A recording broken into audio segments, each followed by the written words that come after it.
Hello guys and welcome to a special episode of the Next Gen Basecast. I am Ben and I'm joined by Andy. How are you doing, mate? Are you well? I'm all right, thank you very much. And very much ready to stop for Christmas right now. Yes, yeah, absolutely.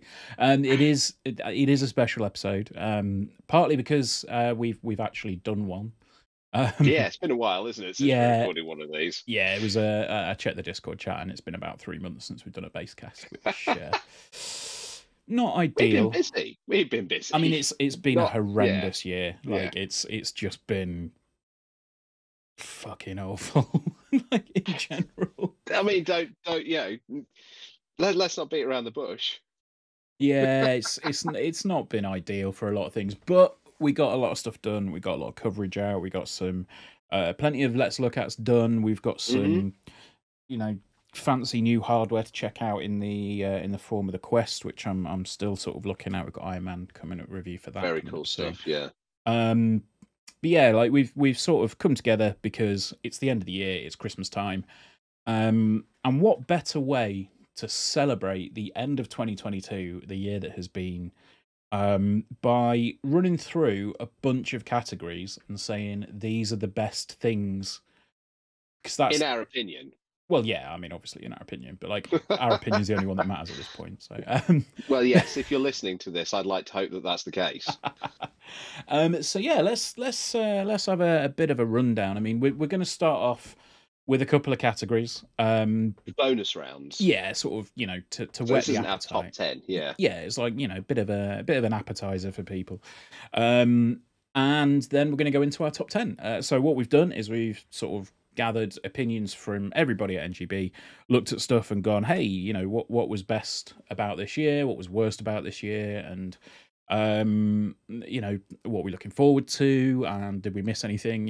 If we miss anything personally, let us know. Or well, not let us know because we did it ourselves, but you know what I'm trying to say. I was going to say, it's our opinion. Yeah, and that's all that matters. Yeah. So, we don't want you to let us know in this instance. So let's kick it off because we've got the other categories, and we'll start it off with best looking game. So a lot of games came out this year that looked incredible.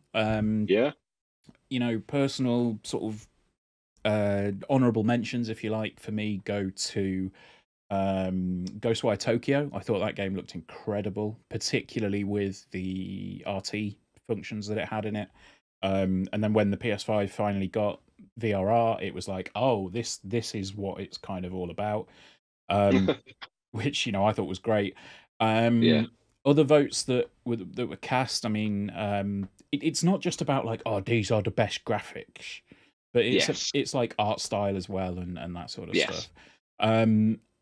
However, having said that, there is a clear winner. There's a clear winner, but like having said that, a lot of the votes are for ones with the shiniest graphics. Yeah, I'll be honest with you. My vote was going to go one of two ways, and one of them was the game that I've gone for, which ironically is a game I've not actually played this year, which we'll come to in a minute. And the other was a game that had cropped up in a couple of other categories that I voted for, which has a more kind of stylized look about it. And that was Tunic, but that's not the game I went for. No, so the other sort of runners up in the category, so to speak. Kieran went with Scorn, which looks. I don't want to say nice. I don't want to say nice. It's squishy. It's a squishy game. You weren't there when we recorded our Let's Look At for that. No, I wasn't, but I did see it after the fact, and I kind of went. Lots of flesh sacks. Yeah, that game it's not for me. I'll be all right without playing that game. So yeah, Kieran went with Scorn as his best looking. I said there was two really that was kind of torn between. One was Horizon Forbidden West, which I still think looks like absolutely incredible. Guerrilla do unbelievable things with the tech they do. And I'm actually playing Zero Dawn again at the minute on my PS5, and I can't believe that game came out on a PS4. It just looks phenomenal. Yeah. But whatever I say about this is also going to be said about the winner, to be fair. So the winner of the best looking category for 2022 was God of War Ragnarok, because I mean, just look at It it. looks corking. Yeah. Like, I remember when I kind of started getting a lot of the footage for the comparison video that we did. So like the PS5 performance, the resolution, and then the PS4 Pro and the basic console. I was absolutely floored at how good that game looks, even on a base PS4. I mean, the character models are the same.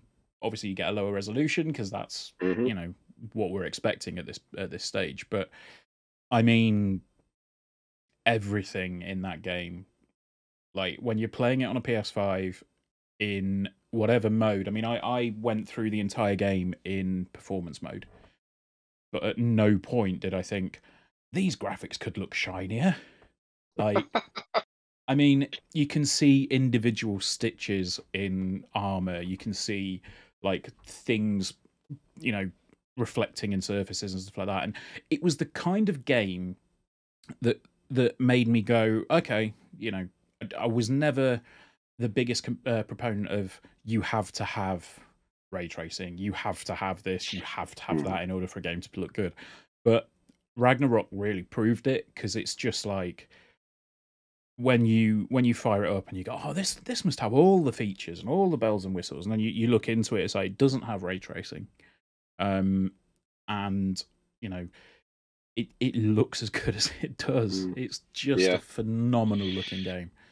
I think that's kind of testament to Sony's exclusive output really on the PS5. I think that what their studios are doing with the exclusive PS5 games is an experience you cannot get elsewhere. Yeah. You know, regardless of some of the issues that, you know, it's been a tumultuous year for Sony and Microsoft, really, hasn't it? But when we're talking console wars and we look at first party releases, Sony are absolutely knocking it out of the park with just the quality of their titles that you can only play on PS5. Yeah, well, PlayStation consoles. Yeah. No. I know what you mean. Like, yeah, if you want the best version of it, you have to play it on PS5. Yeah. Yes, absolutely. Yeah. So my keyboard's just gone off. Why has my keyboard just gone off? Oh, excellent. It's all right. Apologies for the thing that just popped up on Discord. My keyboard just went, oh no, I don't like this, and yeah, I've got I didn't see anything. I've got a device that's basically switches my keyboard and mouse over between two computers, and occasionally it just drops out, and then when it comes back, it's like, oh, this is an audio device as well. It's like, no, it's not. It's really not. So yeah, there's a very brief flash there of, do you want to switch to this audio device? No, I do not. Anyway, we'll move in to having talked about audio devices. Watching the video. That's people watching the video. If you're listening to this on a podcast, you would have been none the wiser. Yeah, absolutely. So speaking of audio, it's almost like I planned that. Really didn't. No, you didn't. The best audio, but let's say, best sound for a game in 2022. We are looking at that. There isn't really an outright winner here, but there is one that's... There is a winner, but it's not quite as runaway as the last category. No. So I mean, let's go through the noms here, if you like. We've got Shredder's. We have Shredder's Revenge, TMNT Shredder's Revenge, which I can fully understand. Like, it's sounds great. We've got it's a proper 90s arcade game. I loved it. Yeah, it's brilliant. Love that game. We have Metal Hellsinger, which it almost got it for me. Like, that entire game, like, what happens if you cross Doom with Guitar Hero? It is so metal. It is the most metal. Yes. Which was just fantastic. So there's that. And I mean, have you played Hellsinger yet? I did, yeah. I didn't play it as much as I probably should have done because other things distracted me. But what I did play of it, I really enjoyed. just absolutely nuts. Yeah. And it's such a great soundtrack. It really is. It unfortunately didn't get my vote, but it is a cracking soundtrack. Yeah. Especially if you do like a bit of metal. Yeah. That you will be vibe catting along to it. Yeah. It's like when you get to like Yeah. when you get to the max multiplier, it's like, oh, the vocals are kicking in, and it's just, oh, it's Yes. beautiful, Yeah. beautiful. My keyboard has just done the same thing again, so this is going to be a fun record. Next up is one that you had, which was Tunic. Tunic, loved that soundtrack. Absolutely one of the best soundtracks I've heard for a while. It's by I think an artist called Lifeformed, and he did the soundtrack to a game called yeah, Something. it's gone. Yeah. Another Something. game. A game that I played years and years ago on PC, which was about sweeping stuff, like a platform game. We had to sweep stuff up. Serial But anyway, Cleaner. he did the sound. No, it wasn't Serial Cleaner.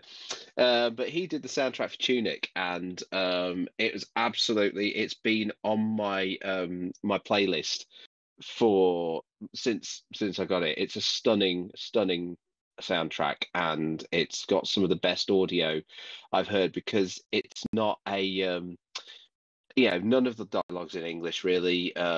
It's all kind of its own language, and the Mm. aesthetic, visual aesthetic, just seems to carry through into the audio aesthetic for the game, and it's absolutely one of my favorite sounding games of this year. Mm-hmm. Cool. But the winner, sort of not quite outright, but pretty much, was God of War Ragnarok. For much the same reason as the winning best looking. Bear McCreary just knocked it straight out of the park with the soundtrack. With the orchestral score. Everything just fits. Like, there's nothing overpowering, there's nothing overwhelming about any of it. It's just like, when that game needs to be quiet, it is. There are some sections which I know you're still yet to play it, so I'm not going to spoil anything. But there are some sections that, like, you go through this town, and there's just no noise at all. It's just silent, and like, Kratos doesn't know what to say, Atreus doesn't know what to say, and it's just like, this is more powerful than the score in some places. But the way that that's designed, and even like the sound effects, everything is just so well done in that game. Yeah, best sounding game is. I'm looking forward to playing it. Is all I should say. Santa bringing it for you? I'm hoping Santa might be bringing it for me. So next up is, well, we'll sort of run one after the other, because these two categories kind of are at the opposite ends of the spectrum to each other. First up, we have the biggest surprise. So a game that either we didn't know about, or a game that we thought was going to be crap, but it actually turned out to be fantastic, or something that just came completely out of left field. And I think very much the latter for this, the winner for this one. But there was a single outlier as well, from Gary. Yeah, so Gary suggested as his biggest surprise Kirby and the Forgotten Lands, which was a very valid choice. Yeah, I mean, when I played the game that won. When did that get revealed? Was it this year that it got revealed? Before it came out, yeah. I think it was revealed in like the January Direct and came out like a few months later. It was quite a sudden, oh hey, new Kirby game, guys. Yeah. Yeah, Nintendo being the best Nintendo there by announcing and releasing a game very quickly, and it being a bloody good game as well. I want to see that happen more. Yes. Like, not just from Nintendo, but like from everybody, literally. Yeah. Like, here is an idea, here is a game that we're working on, and it's been in development for a while, and boom, here you go, it's out in 2 months' time. like Ubisoft, don't tell us about 10 Assassin's Creeds at once, which we're going to have to wait about 5 years to even start playing. Yeah, or you could end up with another Beyond Good and Evil 2. So Don't say that to me. I still feel sad about that whenever that gets mentioned. it's never happening. It's never happening, Andy. What's the winner, Ben? So the winner. What's the overall winner? The winner of the best surprise for 2022 is a game that I initially kind of looked at and went, "Oh, this looks all right," and then over the course of our Let's Look At that we did, I kind of went from "this looks all right" to "this looks quite good" to all of a sudden probably spending about 30 hours with it in a week. Like, oh, how naive old Ben was. Yeah. So Vampire Survivors. Vampire Survivors is our best surprise or biggest surprise. I mean, I've got my Steam Deck literally sat next to me. That's how much I'd probably play Vampire Survivors on Steam. To give you an idea, Vampire Survivors came out October, November on Game Pass. Yeah. When was it Game Passed? October, I think it was, yeah. Yeah, because that's when it hit consoles. Yeah, it was October, yeah. Yeah, so October. It was on PC Early Access since last year, actually, yeah. Yeah, so it hit Game Pass in October, and it is already my most played game on Xbox this year. Yeah, like it's ridiculous. Like it's just got that little. It's got the little claw that just finds the spot and it just scratches some sort of itch for me. It's such a silly little game, but it's such a perfect and rewarding loop, isn't it? Yeah. That you can just pop it on. I don't know about you, but I've actually put on the hasty mode on most times I play it, so that I get a quicker run at it. Yeah. So that I'm not on for the full half hour. And just for 15 minutes, I can just sit there. I can just go and level my garlic up. And just sit there and destroy anything that comes near me. Thing is, it's got, and I'm happy. What it is, it's that like. I mean, I'm sure we'll talk about it a bit further on, but to sort of wrap this section up, it's got that element of an idle mobile game to it. Yeah, and there's something about that just makes me go, "Oh, I want to see the numbers go up. I want the numbers." Yeah. Yeah, and can I have all the numbers? Can I have the little pings? Yes, as I'm getting experience. Yeah, and can I see the flashy weapons? Yeah, it's crazy. That surprised me so much how I enjoyed that this year. Yeah, absolutely. So Vampire Survivors is our biggest / best surprise. Next is a category that we sort of debate about because we don't like to sit here and go everything's shit, but it's a category that I think we used to have worst game, and I think that's probably just a bit harsh because I'm sure there are worse games out there this year. So we've got the all-encompassing biggest disappointment. Yes. So we don't have a full an outright winner here, but I think I'm going to call one because sod it. Are you pulling rank on this? Yeah, I think I am.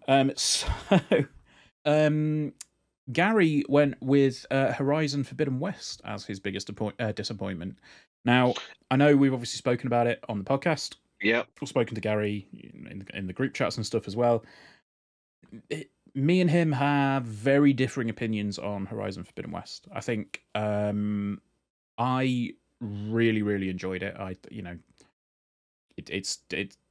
It improves on a lot of things that the first game does, and I absolutely loved it. I thought it was fantastic. But I don't think Gary clicked with it. Obviously didn't, because he said it's his biggest disappointment. But biggest disappointment. Yeah. So yeah, Horizon was Gary's. Kieran, again, a game that we had a 10 out of 10 slapped on it on NGB.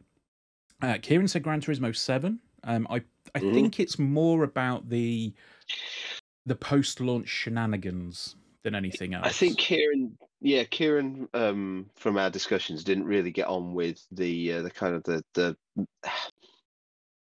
the aggressiveness of the progression in the game. Yeah. The way that it effectively treated the player as if they were buying real cars. performance cars in real life, Yeah, yeah, and you feel like you're just doing a job then and not actually playing a game. It was a game that, I mean, I played the hell out of Gran Turismo 3, 4, and 5 on the older systems, but I must admit I've not played a racing sim for a long time, and GT7 just was not jumping out at me, largely for a lot of those reasons. yeah, I was just looking at it, go, I just want to have fun, yeah. drive a brummy car around a track. I mean, the thing is, as a driving game, like as a game where you drive Mm. cars, I don't think you will find a better example of how a car performs in a video game, like in relation to its real life counterpart. Yeah, I yeah, don't think you'll find that kind of game. Sorry, that kind of performance. Sorry, in another game.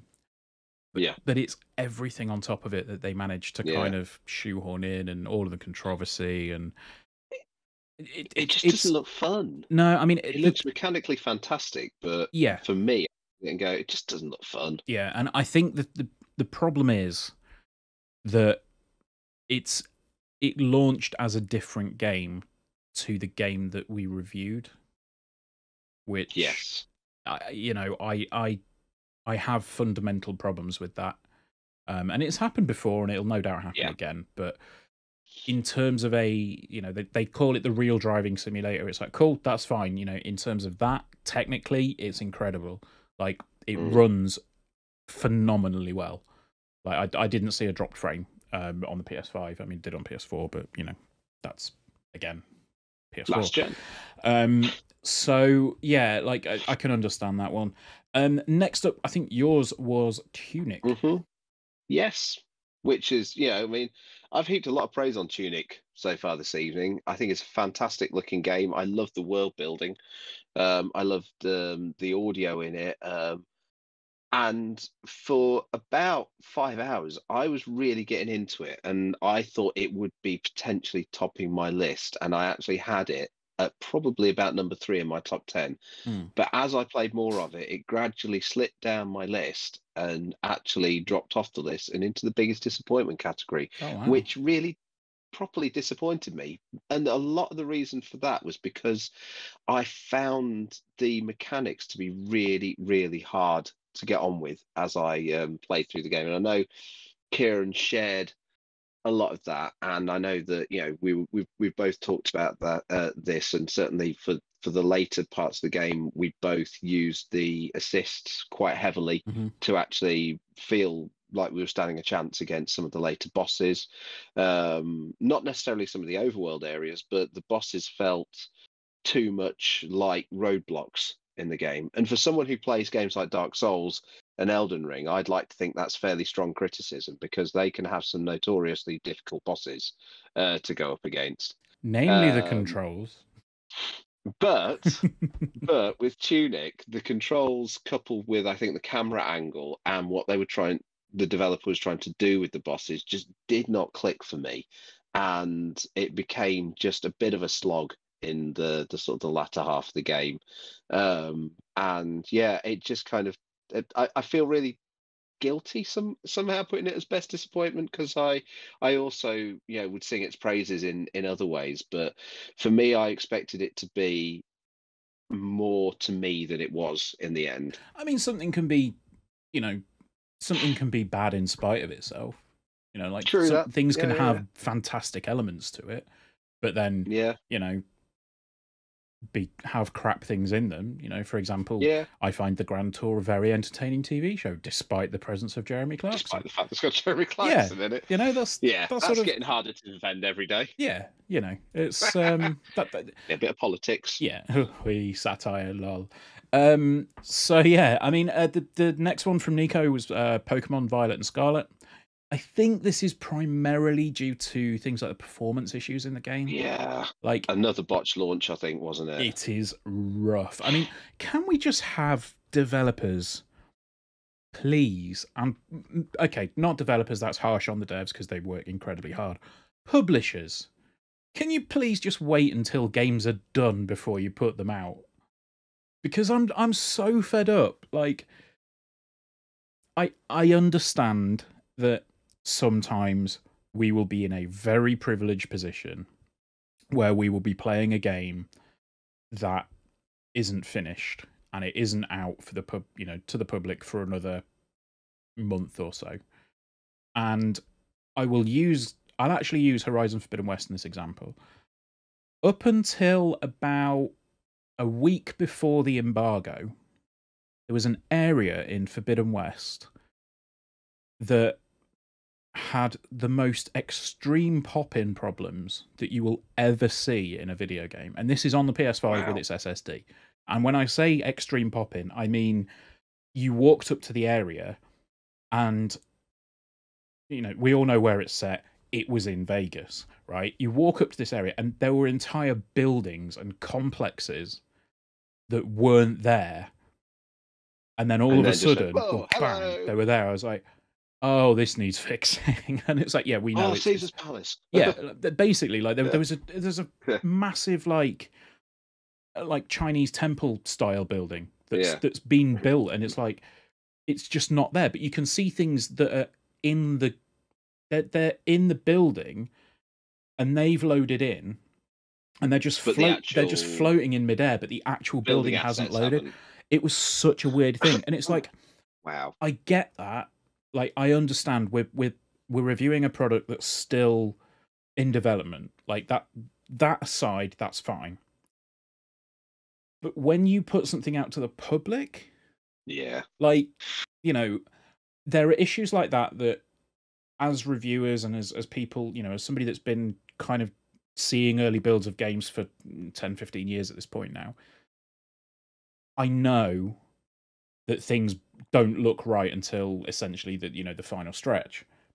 But when you are releasing a game to the public, you expect it to run at more than 15 frames a second, which is basically what happens in Pokemon. Yeah.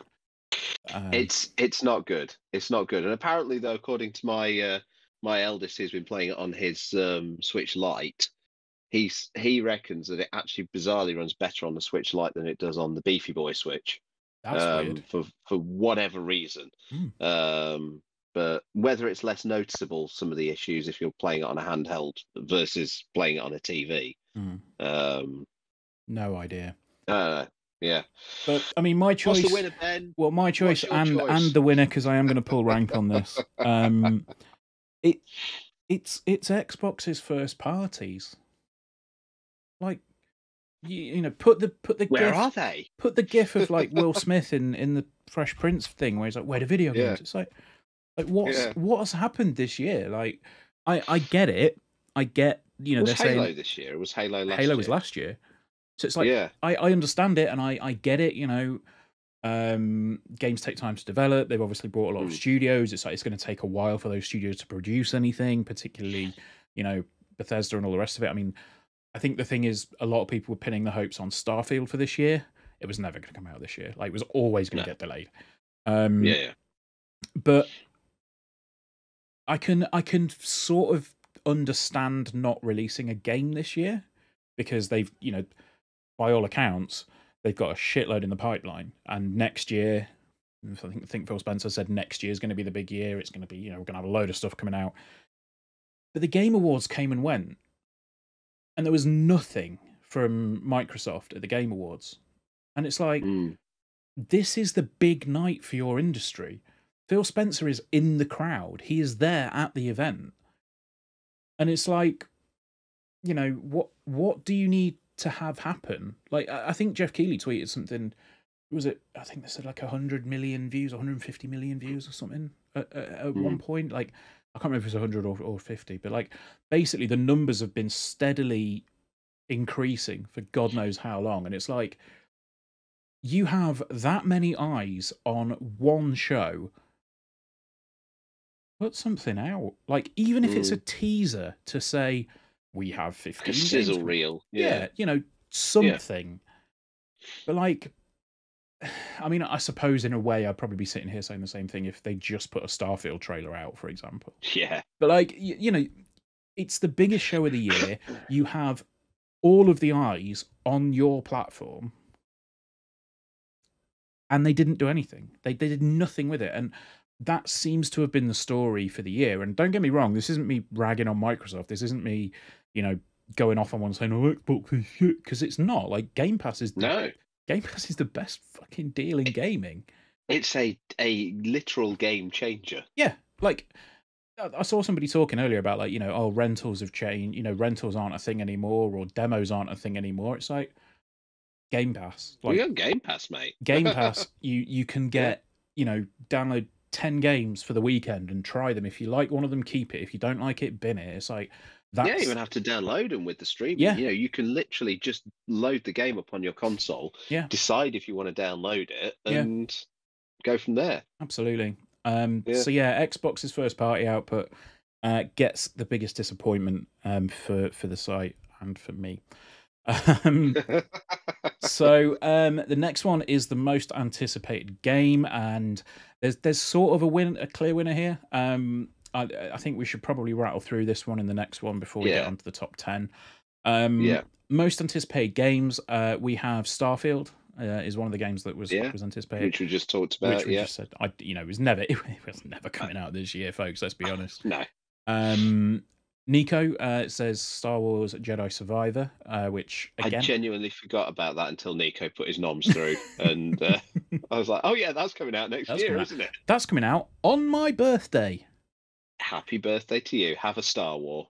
Have a Star. Here's some money. Go see a Star War. Yeah, I did see the mega edition with the actual life-size lightsaber hilt made of metal and all that. I was like, oh, that's quite tempting, but it's 250 quid. Yeah. That's the cost of actually, that's more than the cost of a Series S at this point because they're cheap. Get crossguard lightsabers in this one, though, don't you? You do, Like yeah. Kylo Ren, yeah. Yeah. With little bits on cross. We have Spider-Man 2, which another one I forgot about. Yeah, I mean that was confirmed recently to be launching fall 2023, so that is out. By the time we talk about it, or this time next year, we will have played the Spider-Mans. We will have hopefully. Who knows? Might be our game of the year 2023. We will have hopefully defeated Venom and all the rest of it. But the winner for this, and I do hope they stick to this, and I do hope it comes out next year, is Legend of Zelda: Tears of the Kingdom. Yeah. I'm pretty sure it's ironic you say that because obviously this was one of my most anticipated, but I'm pretty sure that Breath of the Wild was my most anticipated for at least 3 years running. Yep. While I was waiting for it to come out on the Wii U. Yep. And then it came out on the Switch. Do you think it came out on the Switch? Do you think this is going to be the third Zelda game where they go, "Hey, we've got a Zelda game coming out on our current console, but there's a new one"? Oh, I don't know. Let's see. We were having this discussion the other day about a potential new Switch. Yeah. I think they'll have to play it carefully. It's going to have to be a cross-compatible system. Yeah. And whether that means Tears of the Kingdom launches on a new Switch, or whether it has an optimized version for a new Switch. Well, I think that's what they're going to have to do, isn't it? They're not going to just go, "Oh yeah, by the way, the old one now runs like dog shit." But I mean, it's selling gangbusters still, the Switch. So it's Nintendo are back in a Wii situation. Do they do a new console? I think this is. I think I said this. A Wii U. Yeah. I think I said this the other day. Like, there's about 3 or 4 of my friends who've got kids that are buying their kids' Switches for Christmas, and their kids weren't even born when the Switch was released. There you go. We have Nintendo at home. Indeed. And then the last one is games that we wish we'd played. So if there's games missing from the top 10 that you think, "Oh, why is that not there?" then this kind of gives you a bit of a reason why. But I think there's only one game in this list that's going to be missing from our top 10. I was going to say I didn't want to put spoilers in there, but anyway. So yeah, the games that we have that people wish they'd played. Gary said that he wished he'd played Tiny Tina's Wonderlands. Kieran and yourself said Ragnarok. The God. Please, Santa, I've been a very good boy this year. Dad of Boy 2. Nico said he wished he'd played Elden Ring. No, you don't. Don't start listening to Ben. He is a liar.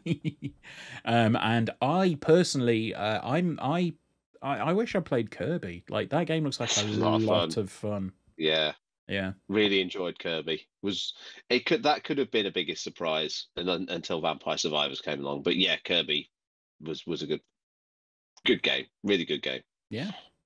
But So, right, let's move in because we are now going to talk about our top 10.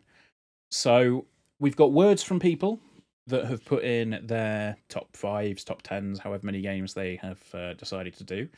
We have a top 5 decided, more or less. But what we're going to do is we're going to have a little quick discussion about some of the other runners and riders. That's a word.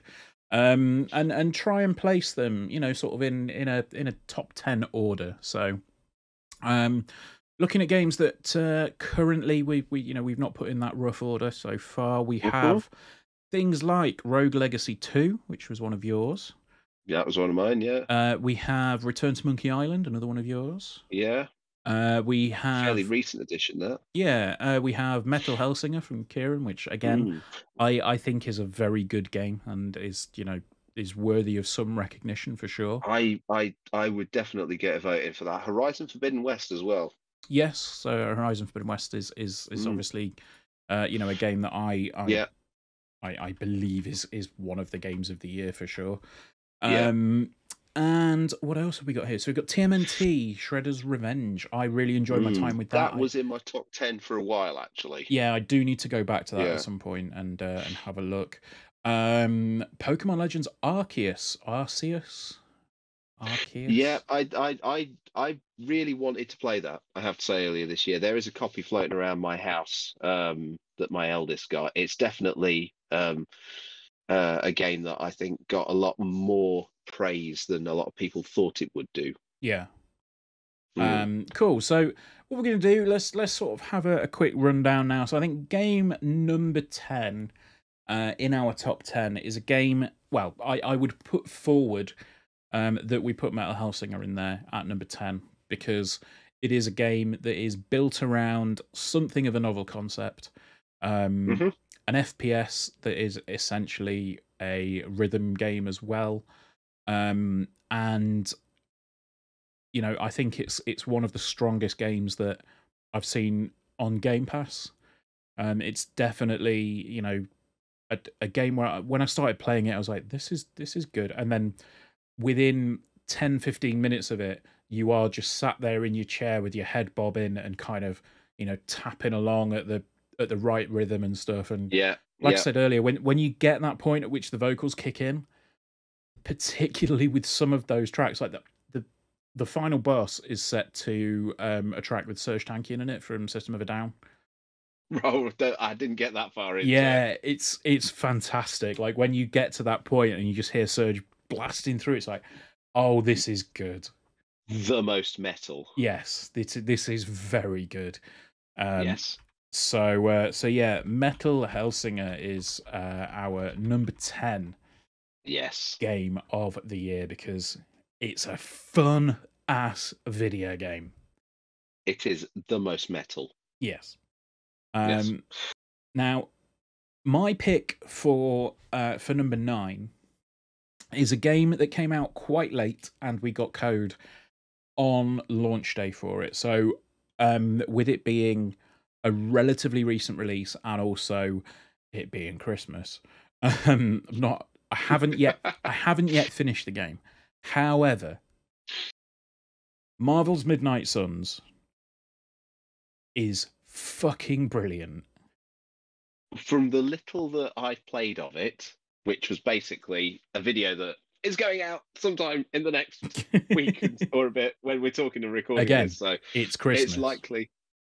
It's likely that it will already be on the channel. We did a Let's Look Out of Midnight Suns, and I regret not having picked it up because it really does look like my jam. Yeah.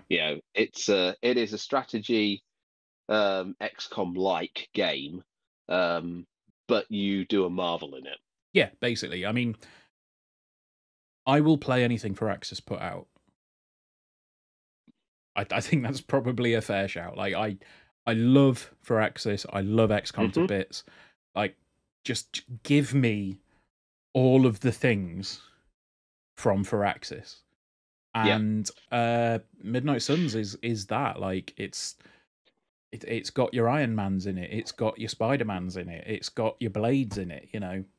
Like, and you can do a team ups yeah, with all of these you guys. can punch a helicopter. I saw you punch the You saw helicopter. me You punch a did a helicopter. good Yeah. punch. You punched the helicopter pretty good. So yeah, more Midnight Suns. Um, it's kind of like a almost a weird cross between a card-based strategy game and a dating sim at some points. I waited until you were Yes, drinking I there. do remember that. Didn't we get we went pumping iron with Blade, didn't we? Yeah, When we played it. Yeah. yeah. So like you Yeah. you kind of work your way up and you become friends with all the all the superheroes. But Yeah. that's obviously being very very flippant about it. Like it's got quite a lot of depth to it. Like you can really kind of figure out strategies and oh well, if I have my deck like this, then I can do this there. But it's not a deck builder. It's such a weird game to describe, but it's It's really good fun. I can see it being. So a couple of years back, I have a tendency to pick up a game straight after Christmas if I don't get a copy of it for Christmas, or something like that, or if I haven't picked it up um before Christmas. A few years back it was Immortals Phoenix Rising, All right, yeah. which I love to bits. And I'm pretty sure in 2023 it's going to be Marvel's Midnight Suns. Hmm. That is definitely on my radar as Andy's game to pick up just after Christmas. Yeah. I mean, it's going to be my game that I need to get, like, I need to finish up, but I just keep getting distracted. Like, it's, oh, let's go and watch a film with Captain Marvel. Let's go and have a pizza with Iron Man. It's like, it's loads of little things like that, but It's it's like so side cool. quest, isn't it? Yeah. Yeah. No, but yeah, Marvel's Midnight Suns. If I think more people would have played it on the team, I think it may have ended up a little bit higher because the way that it blends a lot of different bits of genres into one game, so good, so good. Yeah. Um, the next is really a bit of a throwback more than anything else.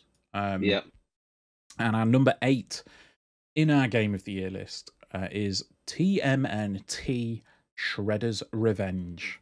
Shredder's Revenge. Now, Gary nominated this one. I've got some words from him here. Go on. If you'd like me to I can't do Gary's voice. I am just going to be me. That's fine. What can I say about TMNT Shredder's Revenge? This is how a game with its retro look and feel should be created to celebrate the retro gaming from the 90s. It's clear that the developers respect the old retro scene so much when you start playing this game, from the beautiful retro visuals to the incredible soundtrack and everything in between, including its fantastic and varied gameplay styles depending on which turtle you use.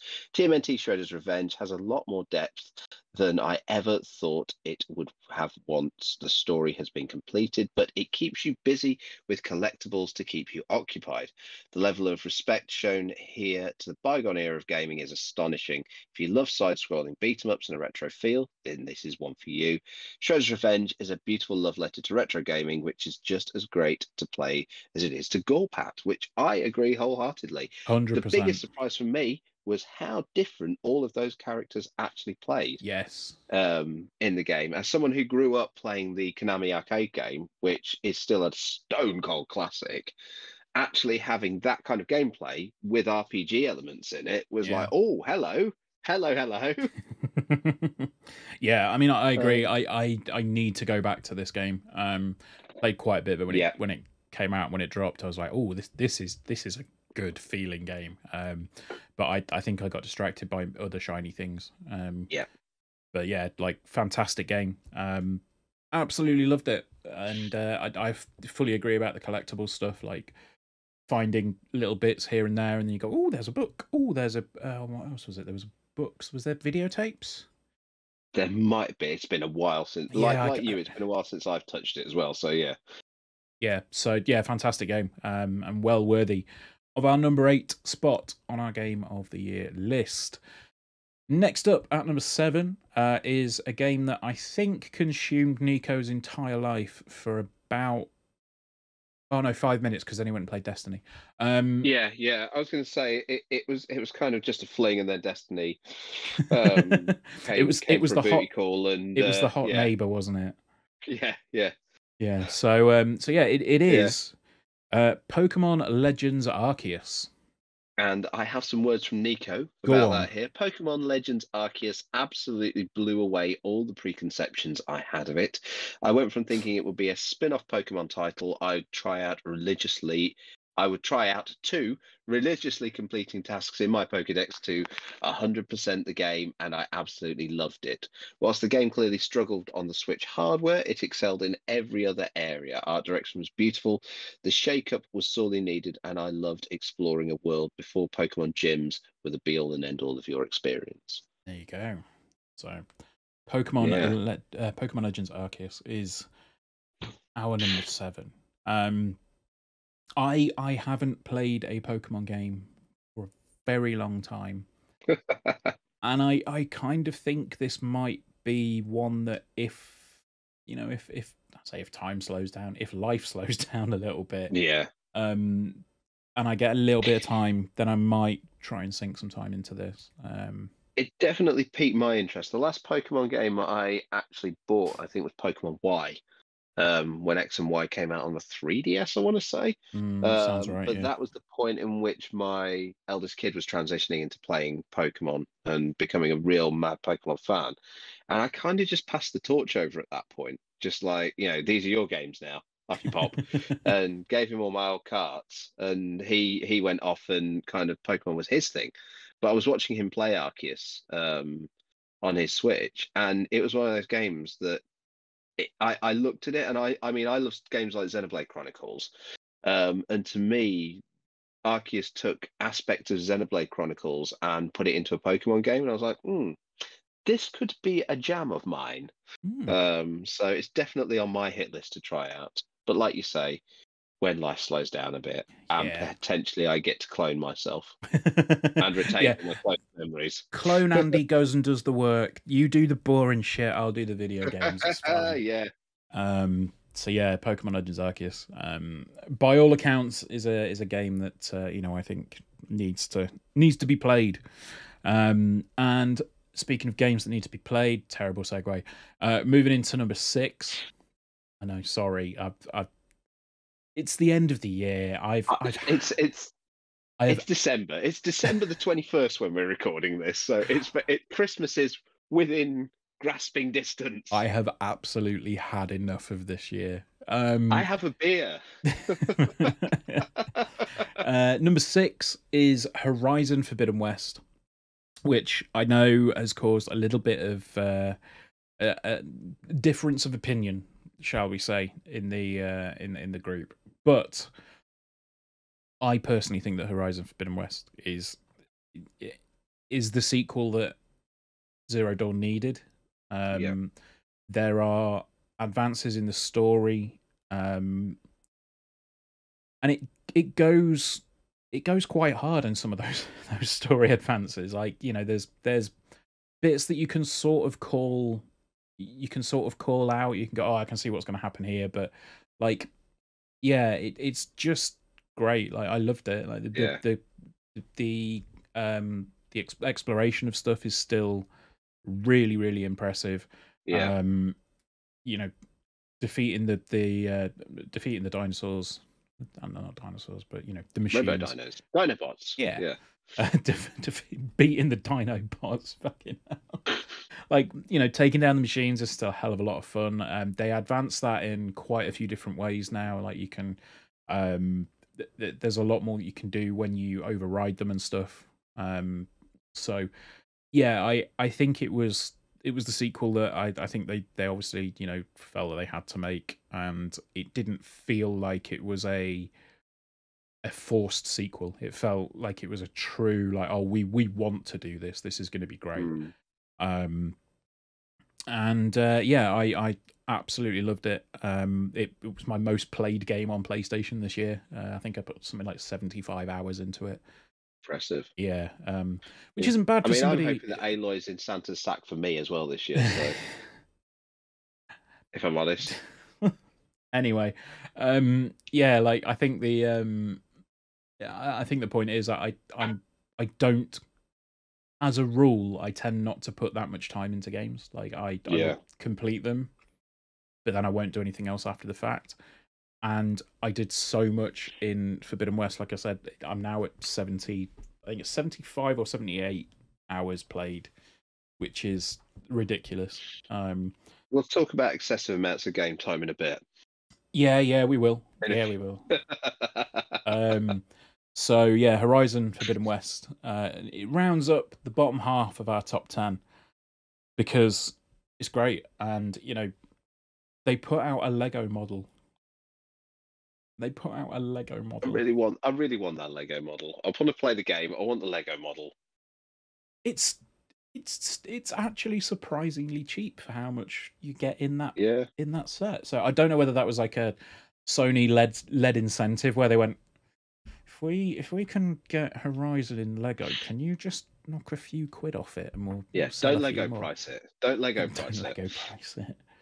But yeah, I hope, as a complete tangent, I hope there are more collaborations between video games and Lego coming soon. Well, we've had Horizon, we've had Sonic, we've had Mario, Overwatch. Yeah, we've had Overwatch. Mario. Yeah, more please. Yeah, lots more. Dark Souls Lego, please. Thank you. Yes. It's just you open the box and a massive piece of Lego just fires out and hits you in the face and says, "Oh, you died." You have to build, while you're building the Lego, you have to scatter the bits along the floor and walk across them. Or they just don't include all the bits, and then when people complain, that's how it's supposed to be. Anyway. Oh, I love winding Andy up. Up yours, Benjamin. I love winding Andy up. It's fun. Number 5 is a game that I haven't played, but you have. I have. It's Kirby. It's Kirby and the Forgotten Land, and what a good game it is. It's just so it feels different. It feels intrinsically like a Kirby game. You're still a big pink ball that walks along, sucking enemies off and taking over their powers. Sucking them up. Not off. Faux pas. Anyway. And I've had a beer. What can I say? Jesus Christ. I've gone a bit giggly now. And taking their powers. And it's just the fact that it's been transposed into some kind of post-apocalyptic Mad Max world is absolutely insane. But it weirdly works, despite all this slightly bleak imagery of these dilapidated towns and cities that you're starting to, rebuild as you go round. So that was the thing. When it got revealed, I was like, is this The Last of Us but Kirby? It does look like it. Genuinely looks like it at some points. That's incredible. It's not an open world like I think a lot of people thought it was going to be from the initial reveal trailer. It's still quite linear. But within that linearity are some nice little puzzles that you have to have different abilities to solve. You've got this thing called, I think, is it Mega Mouth now, where you can suck up big objects with the car. become you get a big car, the car and the cone.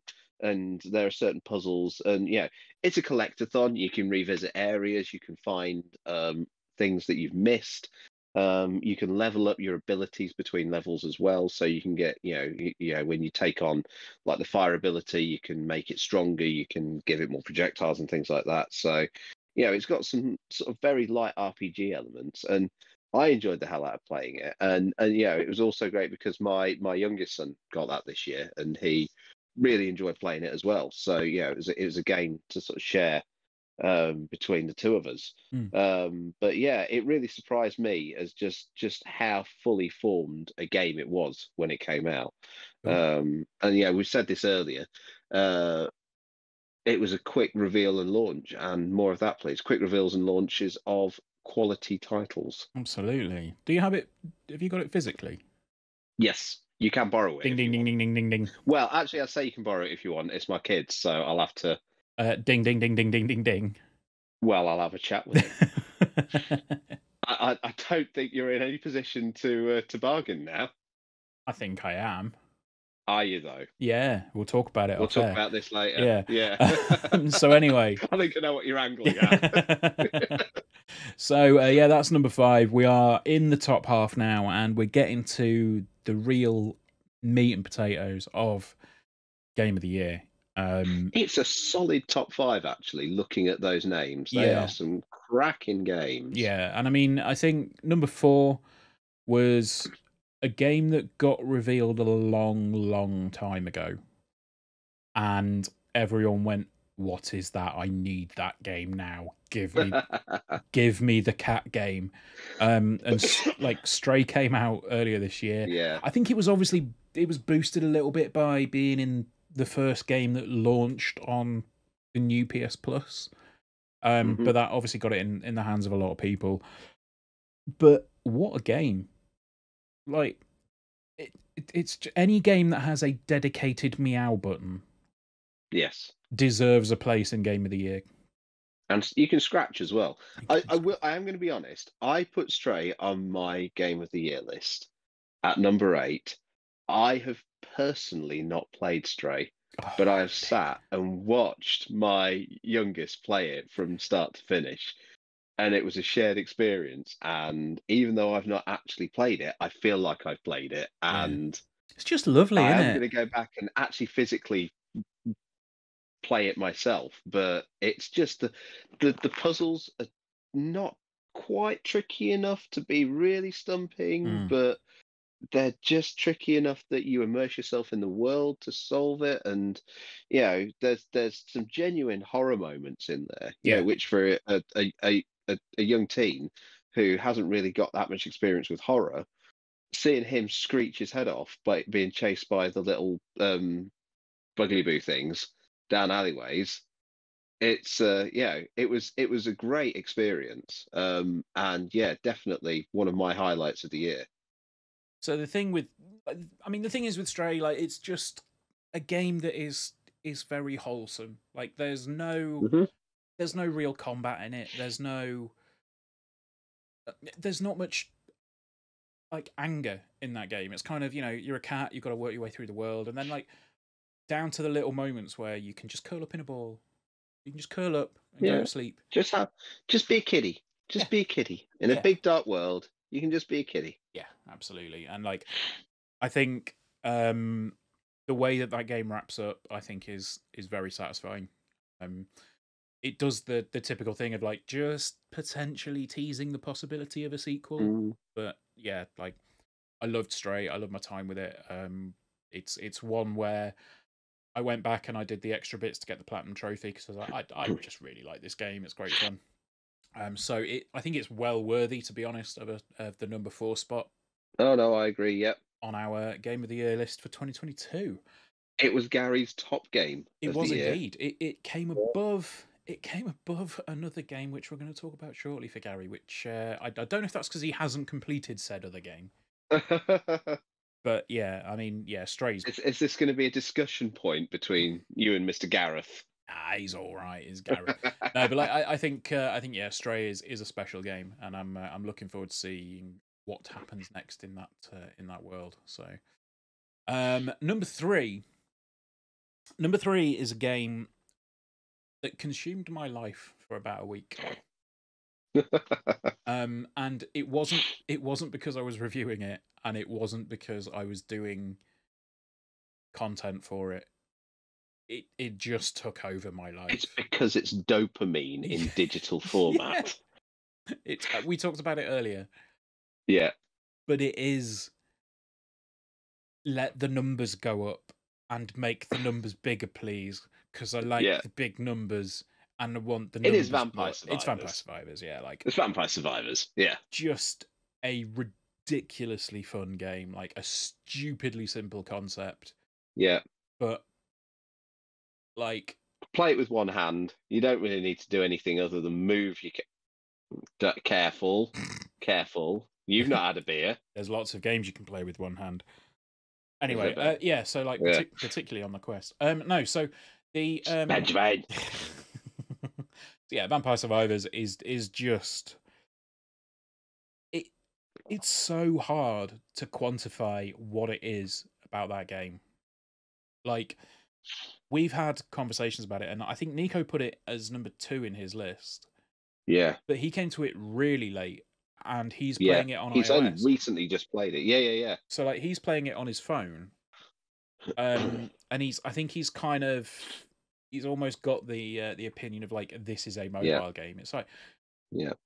at this point, Yes, but also no. yeah, like at this point, I don't care what platform the game is on, Yeah. because the game is Yeah. so fucking good. Like, Yeah. you just get that one more run, you know. Oh, just Yeah. one more run, one more go. It'll be fine. It'll be fine. It'll be fine. It'll be Yeah. fine. And then before you know it, it's 2 o'clock in the morning, and you're thinking, Yeah. oh shit. Yeah. Yeah.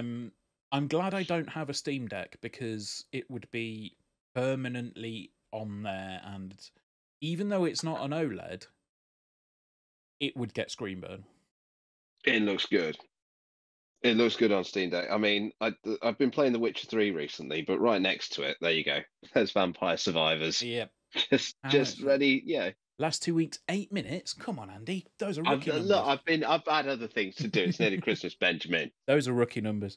But like, yeah, I mean, the thing is, Vampire Survivors, it's just such a ridiculously simple premise of like, you move your character about, you get weapons, the weapons auto fire, the numbers get bigger. Yeah. But you get new weapons, you find new characters. Yeah. So like that whole thing about the new weapons, the new characters, I dipped my toe into the absolute rabbit hole that is the Vampire Survivors wiki. Have you been reading about the lore? Are you now Vampire Survivors lore master? Not so much the lore, just the sheer insane amount of get, shit that is in that game. Like they had a character called Missing No in tribute to Pokemon. Yeah. And I'm just like, what the hell? Like, apparently you can beat death in that game. I've not done that yet. No, because do you know why? Because apparently death, it deals like your health times 10, doesn't it, or something like that? It's like 200,000 times your health. Yeah. So like if your health is, or your level, so if your level, 205, it's like 200,000 times 205, it suddenly becomes ridiculous. And like there's an area called the Bone Zone, and they've called it that I've unironically. There's a huge ball that just rolls from side to side in the Bone Zone, and it just picks up skeletons as it rolls across it, and you have to try and beat it. The game is incredible. Like, that sounds. I've not actually been in the Bone Zone yet, but I have unlocked it. That sounds like a little tribute to Dark Souls 3, which has giant balls of skeletons that roll around in the catacombs. I don't care what it is. It's just so I know good. you don't care. It's but just I'm just so saying good. I mean, it's a good game. Like it came out of absolutely nowhere.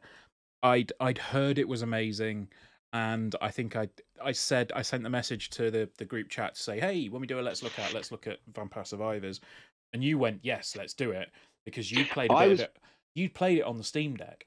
I played it on my Steam Deck. I got it to play on my Mac because it was Mac compatible, and I wanted some Steam games to play on my Mac. Yeah. And then of course I got the Steam Deck, and I kind of really got into it on there. And I was planning on bringing my Steam Deck along to a Let's Look At recording so that we could play it. And then it came out on Game Pass, and I was like, yes, this is even better. Yeah. And then everyone started playing it, and I was like, yeah, I told you so. Andy, hipster Andy. Yeah. I was playing Vampire Survivors before it was cool, actually. Yeah. But no, like it's just like, if you haven't played it, if you're listening to this on a device, so anything, literally, it is playable on anything. I mean, that's kind of what I'm getting at is, if you are hearing these words, you should play Vampire Survivors, because it's I think it's free on iOS and Android. Yeah. So it's a free app on iOS and Android. It's like £2 on PC. It's got touch controls on the Game Pass streaming app. Yeah, and it's on Game Pass. Yeah, it's on Game Pass. Like, it's just had some DLC released, which is like $150. Yeah, I think I need to have a look at that. But it's just ridiculous. Like, the first time you look at it, you go, "What the fuck is this?" Like, And I'm pretty sure that's what Gary keeps thinking. it's Gary thinks it's we're all insane for it's being so into this game. it is basically Castlevania, but it's at home. Like when you first play the game. It's Castlevania, but legally distinct. Yes, and that whole thing, I was just like, what is this? And then as you started playing it, and I was like, okay, this looks. And then you were like, oh no, I'm not controlling the weapons. And I went, okay, this sounds good. And then I discovered the garlic, and oh my Jesus, Garlic is OP. garlic is OP. That is a bit of a meme in our group That chat. is an NGB meme. It is an Yes. NGB meme of garlic is OP, just like in real life. Because yeah, like Vampire Survivors is phenomenal, and it is. And it's our number 3. It is our number 3. And you should play it. It is. Just play it. Great. So somewhat predictably, the top 2 is between the 2 games that everybody is going to be talking about, and well, I say everybody. You'll get the odd ones that are like, oh, but actually, no, I think named indie game 17.4 is the best one. I don't know where the hell that came from. Like, Unnamed indie game 17.4. Yes, I'm going to make that game now. That's how some of them are named. But yeah, we've obviously got to choose between God of War Ragnarok and Elden Ring for Game of the Year. And because this is the illusion of a democracy. So basically the UK. Satire. Because there is a semblance of democracy with an NGB. We put it to the vote, and the vote came back, and Elden Ring is our number 2. Yeah, I think that's fair. Yeah, I think it's fair. I'm gonna let Andy go in a minute and just talk, because 1, that's what he does, and 2, I can probably not talk about this game for like 2 minutes, but Andy can probably talk about it until we need to get more hard drive space for the recording. But the thing with I'll keep it brief. the thing with Elden Ring is that we got code on my birthday. Was it? It was on my birthday that we got code. Okay, so there we it was one of those where like a little bit of inside baseball here. Occasionally, when we do get early access to stuff, it's like you'll start to hear the murmurings of people from other sites. It's like, oh, okay, right, so they have that. And occasionally, like, even though, you know, some of the bigger third-party stuff is like, right, okay, well, we're going to struggle to get it for launch. Occasionally, we'll get our hands on a massive title early. And I think we got it on the Friday, and the embargo was the Tuesday, if I remember right. Something like that, yeah. It was a pretty tight embargo. So there wasn't a huge amount of time there. And I basically I remember talking to Andy at the time, and I went, so, what are you doing this weekend? So, playing Elden Ring, apparently. And he was like, I'm doing this, that. I was like, no, you're not. Here's the code for Elden Ring. And I think I heard the squeal from where I live, which is a good couple of miles away from Andy. But I dipped my toes into it as well, and like I've made it known these aren't my kind of games. Like I'm not a Soulsborne fan. I think the issues that I have with it have been amplified in previous titles. And it's mainly technical stuff that gets my goat. And it's like, you know, if you have a game that is this persistent on timing and stuff like that, it's like you need it to be technically flawless. And yeah, like this is about the closest that I've seen one of these games come to that level. But only really when playing the PS4 version on the PS5. But it almost got me. It almost got me. I did the first bad man on the bridge. I did the first bad man on the bridge. I did the bridge man. You're talking about Margit? Yeah, that's the one. Margit the Fellowman. Yeah, I think I did another one as well. But did you do Godric? What was at the end of Stormvale Castle? Yeah. because I got with to his the big dragon hand.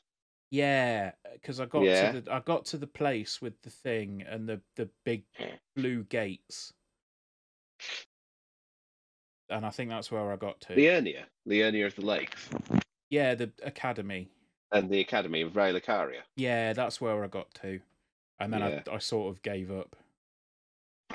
Um, but it almost got me, and to be fair, if one of those games almost got me, then it's probably a damn good game. Well, there you go. There you go. Right. Can I talk now and say how good it is? Yes. Elden Ring was my game of the year, and frankly, it was always going to be my game of the year.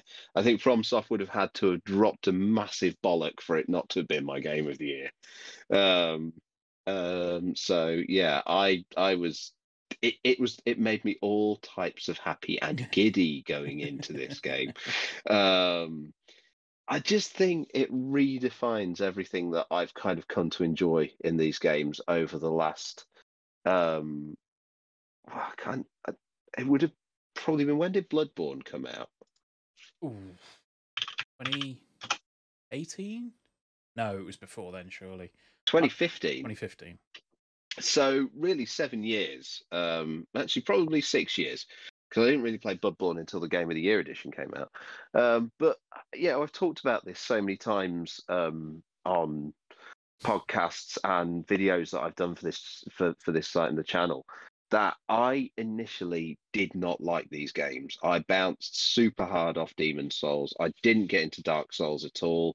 I completely skipped Dark Souls 2, but it was Bloodborne that gave me that kind of gateway into them, to kind of understand what the games wanted of me and how they wanted me to behave within the worlds that they created, and actually start to appreciate the lore and the story that was kind of hidden away in these very abstract and esoteric worlds. And Elden Ring just took all of that and just turned it not just up to 11, but I think up to 15, if not more. It was big, but it never felt overwhelming. I never felt like I wasn't just playing another sort of Dark Souls game. Just there wasn't invisible walls. I wasn't hitting stuff all the time. I could go anywhere I wanted. I could do stuff, in different orders. But there was still that kind of that core RPG systems underlying it all that FromSoft had put into their previous games. Yeah. But there was just more of it, and it was much richer and more detailed, and character builds were more flexible, and there was more interesting spells and stuff like that to use in it, and it just felt like it was a game that was almost made for me and all of the other people who have grown to love these games over the years. And if it's the last game of this type that FromSoft make, obviously they're making Armored Core 6 now, which is going to be completely different to anything they've put out over the last sort of 10, 12 years, since they did Demon Souls on PlayStation 3.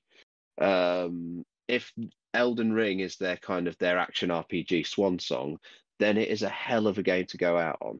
And I am looking forward to the possibility of DLC coming in the future. I know Hidetaka Miyazaki has said we are working on more Elden Ring content.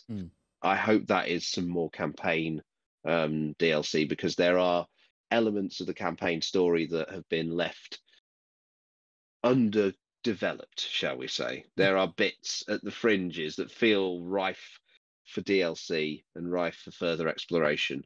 And I hope we get more Elden Ring next year. I really do. But if this is the final action RPG from FromSoft, then what a game. What a game. Yeah, and I really want to go back into that world. 130 hours I put into that game on the Xbox. That's not including what I did on the PlayStation for review. So that's more time than you've spent with your kids. Probably right. But no, look, I gave it a go. I tried. I didn't quite get there. I did beat Leonine Misbegotten.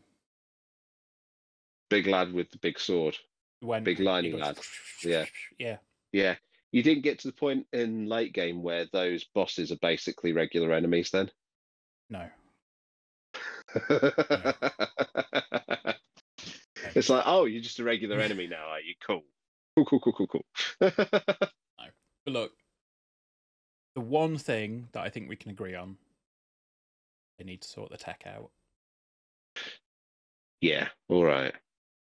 Like, I, Yeah, I I'll begrudgingly say that. now that I will say this, now that the PS5 has VRR, it might be something I go back to. Hey, here we go. But anyway, like, yeah, it is a worthy, runner up. It could quite easily come top because Kieran loves that game as well. I I put it in my list because of the fact that it nearly pulled me in and it nearly got me there, but it's still not my type of game, unfortunately. I think what's come at number one, I think, is a fair game. And I think, you look at the nominations that we've had from individual people. If you want to see everyone's individual list, they're going to be on the site. Hmm. Um, it is a clear winner over Elden Ring. Yeah, It got the higher votes, and dare I say, had I played it, it may have been a very tight choice between this and Elden Ring for me. yeah. I mean, next gen basis game of the year for 2022 is God of War Ragnarok because that game is fucking amazing. Like, Right, thanks for listening. yeah. Like, the thing is, right? You're saying there about wanting to go back into the Elden Ring world and get some Mm, DLC and stuff. I want to spend all of my time in Ragnarok, like in God of War Ragnarok, because every element of that game has been crafted to such in, like ridiculous attention to detail. It's like I can't talk about some of the stuff that I want to talk about because it'll need to be called a spoiler cast. Like there is yeah, some no, because I've still not played it. I don't no, I need know that's spoilers that's what for I it. mean. Like Please don't do that. there are some bits in the game that just look unbelievable. And, it's not got the scale of the first, like, earlier God of War games that, you had climbing up the Titans and stabbing him in the Yeah, fingernail yeah. kind of thing. But what they did with the shift to the behind the shoulder camera in 2018, Hmm. it made a lot of people go, oh, is this the right thing to do? It's like, well, yes, it absolutely was. The combat in 2018 was so, so tight and so on point. And they've improved it. Like I didn't know how they could improve it, but they did. Like everything about Ragnarok is all of the things that were great about 2018, and they've just kind of got like they've tweaked it. They've tweaked the bits where people had complaints about stuff. They've maybe improved bits where people have gone, oh well, could you change this to maybe like affect a way of have a way of affecting your cooldown a bit more, or is there another thing that we can do with Spartan Rage instead of just being angry? Can we have it so that it can heal us or something like that? Hmm. Everything's been thought about and everything's been plowed into this game. And I said earlier about Horizon, and the very late game patches that were coming in. Like it felt like that game was coming in hot, like really, really hot. Ragnarok had one glitch, I think, in 50 odd hours of playing it. Like it was so technically and like visually impressive that I'm sitting there going, I don't know how anybody's going to be able to top this game. Like it's just such a Hmm. it's a perfect a perfect example, sorry, of what happens when you get people that know what they're doing technically, you have great writers, you have an existing story, and they kind of go, okay, well, if we get that, and then we take this, and then we do, and then you've got this huge like mythology to dive into with Norse mythology, and it's like, right, what can Hmm. we do with that to put our own spin on it, and yeah, the whole thing is just mad, but ultimately it boils down to a story about a father who's worried about losing his son. And when you put it that simply, it's like, okay, that's the core of the game. That is Hmm. what makes the emotional connection happen. Um, yeah, I can't, I cannot praise God of War Ragnarok highly enough for what it's done in terms of, you know, putting something that is as impressive as it is out there. It's just fantastic, and I know Corey Barlog wasn't the director on this one. I think it was Eric Williams. I think it's the guy's name. Correct me if I'm wrong, but Yeah. I think it's Eric Williams. There were people that were worried that, you know, with Barlog gone, it was going to be a bit of a bout and, like, you know, what's going to happen. But putting it in the hands of somebody else that had been on the team and clearly understood what was going on. What a game! I cannot find any more superlatives to describe God of War Ragnarok. But it's the best, one of the best games I've ever played. It's easily the most technically accomplished game I've ever played. So yeah, I think that's probably where my thoughts are with God of War Ragnarok. Do we So have? you sure it's game of the year? Sure, it's game of Yes. the year. Do we have Yeah. other thoughts? I don't have any thoughts because I've not played it, but I will turn to my list of words from other people, and we have some words from Gary, and we have some words from Nico. So God of War. So from Gary, God of War 2018 was a masterpiece of how games change in direction can alter a somewhat stale series into a master of both storytelling and game design in equal measures. Now in 2022, it's God of War Ragnarok's time to shine, and it carries on the same cinematic masterpiece with some of the best combat and set pieces anywhere in gaming in 2022. A masterful sequel that deserves its place as one of the greatest titles this year. Whilst it probably doesn't have the same impact as the 2018 God of War game did, due to that being such a huge change in style compared to the older God of War titles, Ragnarok hits all the right notes in what it's trying to achieve. Brilliantly acted, compelling story, a visual masterpiece, and fantastic combat, all put together equals one of the best titles on any platform in 2022. And Nico's thoughts were, for me, the game of the year was God of War Ragnarok, and it's an easy decision for me. Sony Santa Monica have done such an incredible job, not just matching the previous 2018 release, but actually improving upon it. From the PS5 worthy visuals to the beautiful award winning score by Bear McCreary to the magnificent, and I really mean magnificent, story being told, God of War has never been this good before. And it's truly a feat that they pulled off such a masterstroke, even during COVID. And I think that's probably something to consider as well, is this was all put together in the worst possible circumstances for creatives and software development, really. Yeah, yeah, absolutely. Like if you haven't played 2018, there's something wrong with you. And if you've Or played, you don't have a PlayStation well, yeah, or a PC. that's true. Yeah, That's true. you might And be an Xbox. but if you've played 2018, have a PlayStation, and haven't played Ragnarok yet, sort it, because it's just that good. Like I can't put into words anymore. Like it's just that good a video game. Yeah, go and have a chat with Santa. Yes. But yeah, there we go. Top 10 then, from 10 to 1. At number 10 in our game of the year, we have Metal Hellsinger. Number 9, we have Marvel's Midnight Suns. Number 8 is TMNT Shredder's Revenge. Number 7 is Pokemon Legends Arceus. Number 6 is Horizon Forbidden West. Number 5 is Kirby and the Forgotten Land. Number 4 is Stray. Number 3 is Vampire Survivors. Number 2 is Elden Ring. And our game of the year is God of War Ragnarok. So That it is. that is probably going to do us for the podcast, seeing as that's what we were here to do. Mm-hmm. Big old podcast. Yeah, and I think it's potentially going to do us for 2022. We are likely going to have a couple more. Let's look at some bits like that up that We've we got have. some in the pipe. Yeah, we've got some in the can. So, and then I also have a review of Iron Man VR coming soon as well. But It's been a year. It's been a horrible year.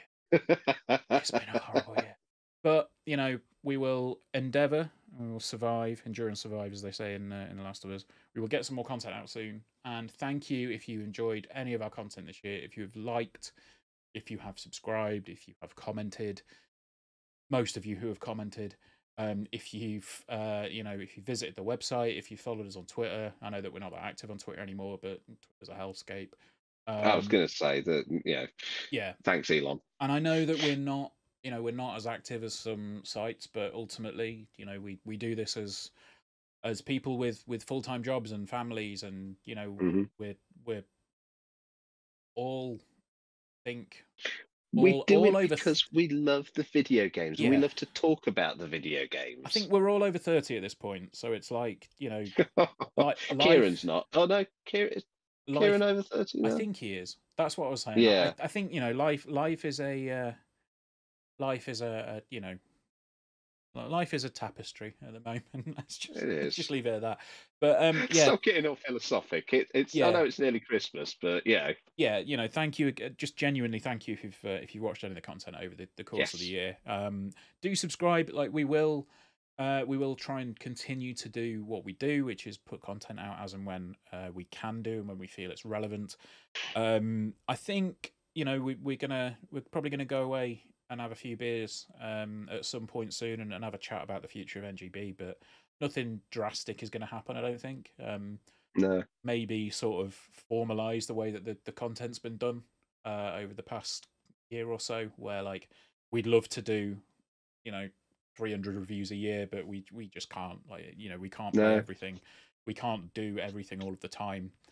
So we will do what we can, and what we can do is continue to enjoy playing video games, talk about them, and do videos and stuff. So and be idiots on camera. Yeah, that's mainly it, isn't it? Smacking yourself in the face with a VR controller. That was perfect. Although I did go watch the Iron Man VR video. Yeah, I did do that myself as well. So, but anyway, we will see you guys next year for some more content. And until then, get subscribed, drop us a like, leave us a comment. Tell your friends. Bye. Bye. See you guys.